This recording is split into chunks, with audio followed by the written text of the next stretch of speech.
The long arm of FTX. It's hard to overstate how much FTX embedded itself into the broader world. That could drive some of the response to its collapse. 2 weeks ago, I thought the biggest story for the week of November 8th would be the US midterm election. Control of both the House and the Senate were up for grabs, with the future of crypto legislation at stake. All of that's still true, but FTX collapsed in incredible and rapid fashion, with the effects reverberating throughout the world, and it's really taken precedence in both crypto interest and national attention right now. You're reading State of Crypto, a CoinDesk newsletter looking at the intersection of cryptocurrency and government. Click here to sign up for future editions. FTX filed for bankruptcy last week, in what appears to be the most chaotic way possible. The vibe has shifted. When Terra collapsed, it was because it was a quirky crypto experiment that was obviously not going to succeed, and thank goodness its effects were just limited to other crypto companies. Celsius and Voyager filed for bankruptcy and, wow, wait, what were these companies doing with customer funds? Three Arrows fell apart, but again, hey, it's a crypto hedge fund or something.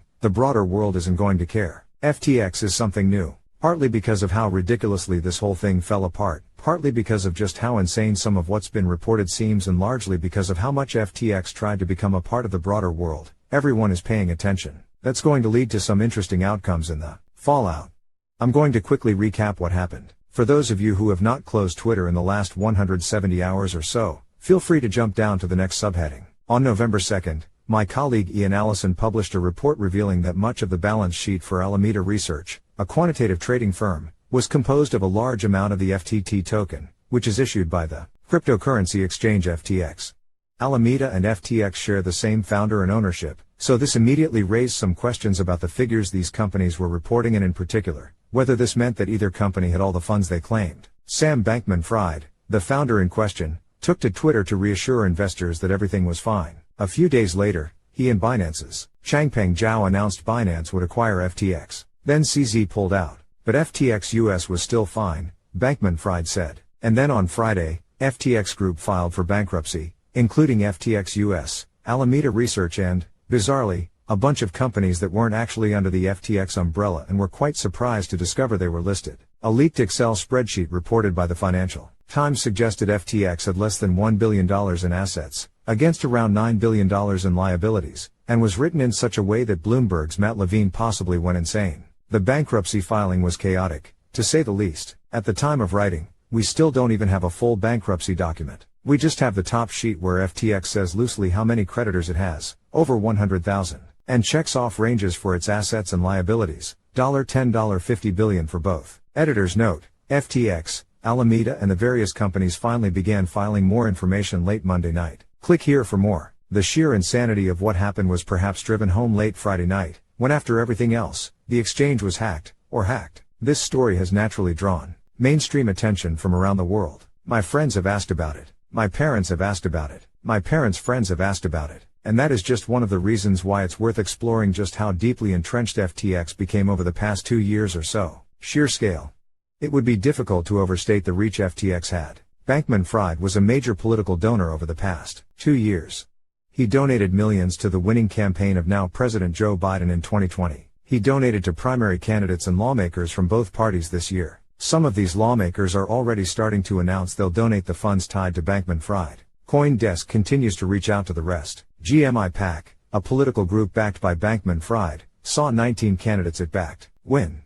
Within the ordinary course of business, Bankman-Fried was testifying on crypto legislation before Congress and proposing novel ways of settling derivatives trades to the Commodity Futures Trading Commission. The chair of the CFTC expressed on multiple occasions how interesting the proposal was. Bankman-Fried took photos with lawmakers and regulators. There's also a conspiracy theory that FTX was a Democratic Party psyop designed to funnel crypto investors' money to the party as part of a broader push to kill crypto, or that Ukraine funneled money to the Democratic Party by way of FTX. Sometimes this theory also trades in anti-Semitic tropes. This is very dumb. For one thing, Bankman-Fried didn't only donate to Democrats, though he was a major party donor. For another, he donated a lot to primary candidates who didn't win. Also, it's probably worth noting that FTX Digital Markets co-CEO Ryan Salami donated heavily to Republicans. I'll trust that if you're reading this newsletter, I won't need to explain that anti-Semitism is bad, and also, for what it's worth, not even accurate. Beyond that, though, FTX really did sponsor or partner with all sorts of things. There was FTX Arena, the home of the Miami Heat basketball team. There was Major League Baseball,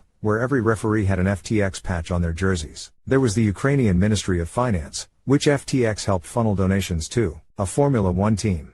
The Golden State Warriors, the World Economic Forum, the University of California, Barclays' entire athletic department. Not one, but two different esports organizations.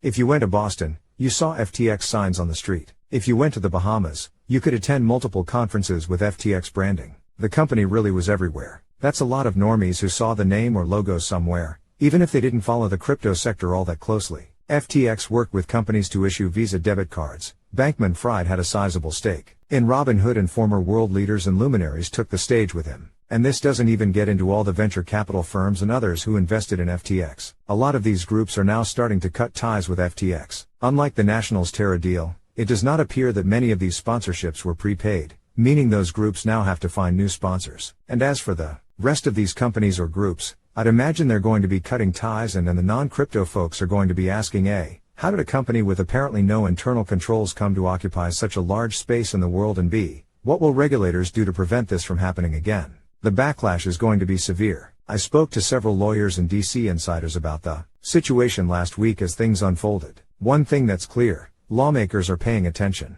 There's talk of hearings, potentially before the end of this year, according to Ron Hammond at the Blockchain Association, an industry lobbyist group. I wrote a bit about the different ways that backlash could evolve for CoinDesk on Monday. One possible reaction is that regulators will become more proactive about how they oversee crypto, rather than reactive. This is the fourth major failure this year: Luna, Celsius, Three Arrows, and now FTX. Is this going to spur actual global coordination around crypto regulation? Or even just unilateral action from entities like the Securities and Exchange Commission? It's not immediately clear to me what US regulators could have done about FTX. Specifically, given it headquartered in the Bahamas. We haven't heard anything specific on this yet, and I suspect it may take a while before we will. But the amount of attention FTX is getting makes me suspect that there will be pressure from lawmakers to act swiftly, rather than wait for the next shoe to drop. And as Ken White, a former federal prosecutor and a partner at the Brown, White and Osborne law firm, told me, this is the kind of splashy case that investigators would want to prosecute. There's tons of fraud and securities fraud out there, and the feds can't go after it all.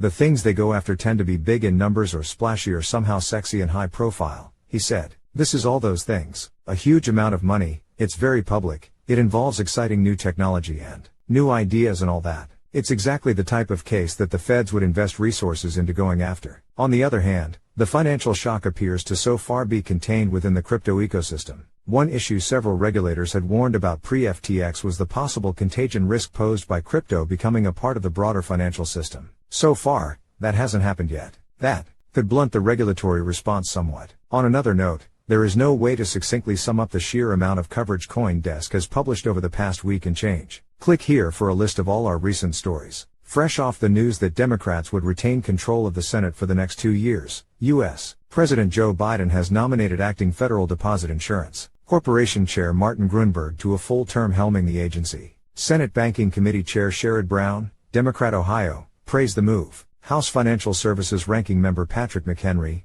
RNC, called it a partisan section. And the Conference for State Bank Supervisors lamented the lack of state bank supervisors on the FDIC. The New York Times, former FTX CEO Sam Bankman-Fried is still giving interviews. He spoke to the Times about recent events. The Washington Post, there was a tweet last week from a verified account claiming to be pharmaceutical giant Eli Lilly. The tweet said that insulin would now be free. The actual Eli Lilly was surprised and unamused. It's now canceling its Twitter ad buys. HSE University, longtime readers will know I'm a nut for all things Lego. A new study found that Lego sets may actually be a pretty decent investment, as their value skyrockets after a few years when they cease being manufactured. Vindication. If you've got thoughts or questions on what I should discuss next week or any other feedback you'd like to share, feel free to email me at nick@coindesk.com or find me on Twitter at nickheilst. You can also join the group conversation on Telegram. See y'all next week.